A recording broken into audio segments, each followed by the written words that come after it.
So look, I've had Nancy Mace on the show. I've had no reason to dislike her, but let's not pretend that she's a super conservative. She's a moderate, y'all. I hope you pay attention to her record before we start like calling people like Chip Roy or Thomas Massey who are exponentially more conservative rhinos as compared to her moderate record. That's number one. Number two, she and Vivek Ramaswamy are in a competition to see who can waffle the most. This is why people are criticizing Nancy Mace. Again, welcome back to the show. Dana Loesch here with you. I know, what is it, Representative Spartz? I met her in Georgia when I was in Georgia helping to get out the vote during is it special election or midterms? Can't remember. And I totally disagree with what she was saying about this whole speaker fight, but I like her, and she's always been consistent. Notice that she's not getting a lot of criticism. A lot of these other 8 Republicans that colluded and voted with Democrats, you can get mad about how I'm saying it, but that's true. Come on. They're not getting criticized because they've been pretty consistent on stuff. She hasn't been. So she's being criticized because she's inconsistent. And I'm just not going to allow people to conflate that and misrepresent it and claim that, oh, it's because suddenly she's this stalwart conservative and she's always opposed McCarthy, and that's why they are targeting her. People are they're not targeting her, by the way, they're disagreeing with her. People who call disagreements, and usually it's progressives who do this, and Republicans who are really progressives and are faking that they're Republicans, they say that they're being targeted or attacked when they're being disagreed with because their hypocrisy is so astounding. Yeah, it's pretty damning. So she's being criticized, and I don't see how it's not justifiable because she's been so ridiculously inconsistent on this. That's what people are saying. They're just simply pointing out that she's going to wherever she thinks the power is. Is that not part of the problem that we have with people in DC? Is they don't stand on principle and they go wherever, they smell the scent of power in the wind and that's where they go? Is that not why we have a problem with most people in DC? So why is that any different here?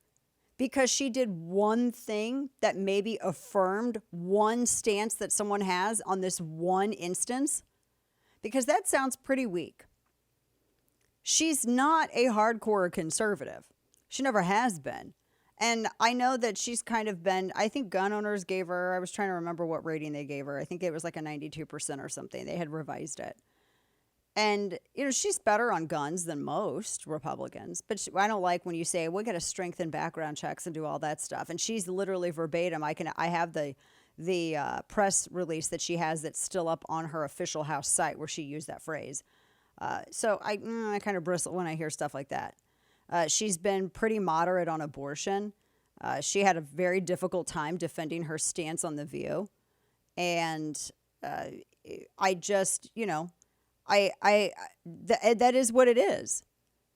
People have got to stop attacking their fellow countrymen when their fellow countrymen point out without any emotion very obvious things about these political people in office. Now, like I've said, I don't dislike Nancy Mace. I don't dislike, really, I don't have a problem with the 8 Republicans that were going off, like Victoria Spartz. I like her. I've met her.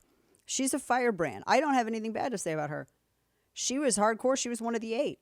But you know why? Again, why she's not getting criticism is because this chick is consistent. Victoria Spartz has always been consistent. That's why she's not getting any shade. Biggs, he's not catching shade because he's always been consistent. Mace has been inconsistent. And now she's trying to encourage people. She's telling people, oh, the establishment's coming after me. No, they're not. These are grassroots conservatives with records more conservative than yours, with a longer history of conservatism, who are pointing out that you literally waffled so that you could be power adjacent. Now, come on, be honest about that. Because if you're going to lie about something that obvious, what the hell else are you going to lie about? That's out there for all of us to see. Why make stuff more difficult for yourself? See, this is what I don't get. Why in the hell do people lie about stupid stuff like this? Just own it. Just be like, yeah, I said that. And you know what? I changed my mind because of this. People will be a lot more forgiving of something like that than you gaslighting them, acting like they're rhinos or they're the establishment after you because they pointed out that legit, just a handful of months prior, you hated Matt Gaetz. She was his strongest critic. It just blows the mind. This is why I hate DC. Some of you people ask me, why would you run for office? I'd be beating the hell out of everybody. I'd already be beating people with canes. There's no way. No way. I wouldn't want this job. I would not represent anyone who voted for me. There's no way. You people are crazy. But this is my whole point. Sparts and these others, they've been consistent. Mace hasn't been. And that's why people are criticizing her. She's bringing in the establishments after me to try to give herself cover.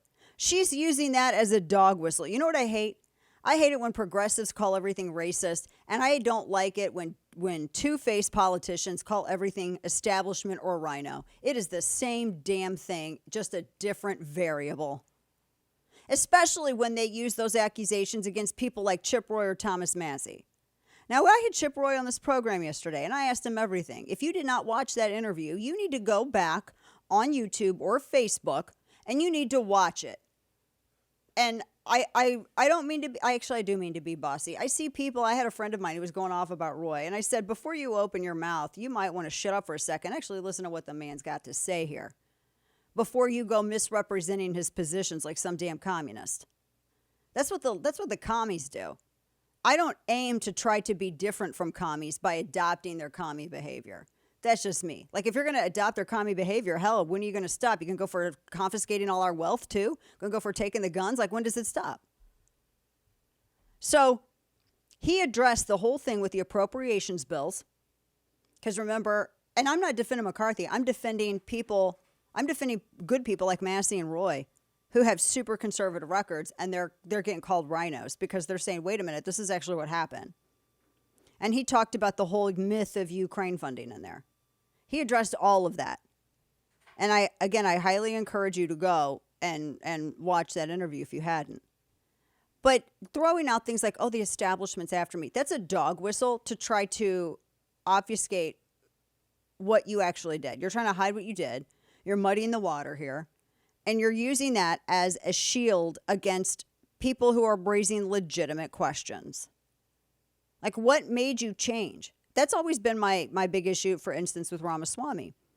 I don't mind people who change their mind. Hell, is that not the point of what we do? Isn't the whole point of what we do getting people to agree with us? So why would you excoriate someone who finally agrees with you? However, this is where I question the authenticity of it. When you can't give me what it is that made you do a 180. When you cannot show me your pathway of thought to get to your new position. That's when I got a little red flag that goes off, and I feel like you're pandering to me. And I don't like that. Do you like being pandered to? I don't like being pandered to. I don't like it when a politician tells me one thing and they do another. That's why we're in this position. So this is my big complaint with all this. No, it's not fair, nor is it accurate for her to say the establishment's that. Girl, you are the establishment. You have a moderate record. Go look up her record. Why are we doing this? This is so stupid. I mean, I look at this stuff, and I look back. I went back and I was looking at her votes on this and that, big spending votes, all this other stuff. And, you know, I like, for instance, she co-sponsored the Fairness for All Act. It was anti-discriminatory protections to alphabet people. That's a moderate thing to put out there, right? Why are we doing stuff? But that's what she did. That's an actual bill that she legit co-sponsored. Okay. And I mean, really, you're going to, the Fairness for All Act, and then accuse other people of being the establishment? What? I don't get it. I don't understand that. And she tried to say that, oh, no, well, the Freedom for All Act, we're trying to protect the conscience rights of, religious institutions, except the bill didn't do that at all. businesses that had more than like 10 employees were subject to the whole definition of public accommodation, thus forced to accommodate. So she literally sponsored that bill. How is that a conservative position? So no, you don't get to call other people the establishment when you're doing stuff like this. That's just one. I mean, do you guys want me to spend the rest of the show going through this? Because I'm well prepared to do it. I'm like going back and forth on, do I want to dump all of this in a piece for Substack and just throw it out there? I mean, I'd really like to focus on some of this other stuff, but I'm not going to sit here and let people misrepresent themselves. And the other thing that I don't like is that these people know that y'all work. Okay? They know that you're out there being busy. You're working because somebody's got to pay the $127 billion grad school debt for all the government workers that Biden just bought off. So, they get that you're busy. You don't have time to wade in to the petty power struggles of these dippy politicians. And they're counting on that. They're counting on you not knowing the everyday minutia. And they want to play on that and try to sell you a load of something else. I don't like that either. So, I really don't like it when I see politicians do it. I feel like it's insulting to your intelligence and your time. Question everything. Even me, question everything. I always tell you, this is why I tell you where I am up front on everything. So you know exactly how to gauge me.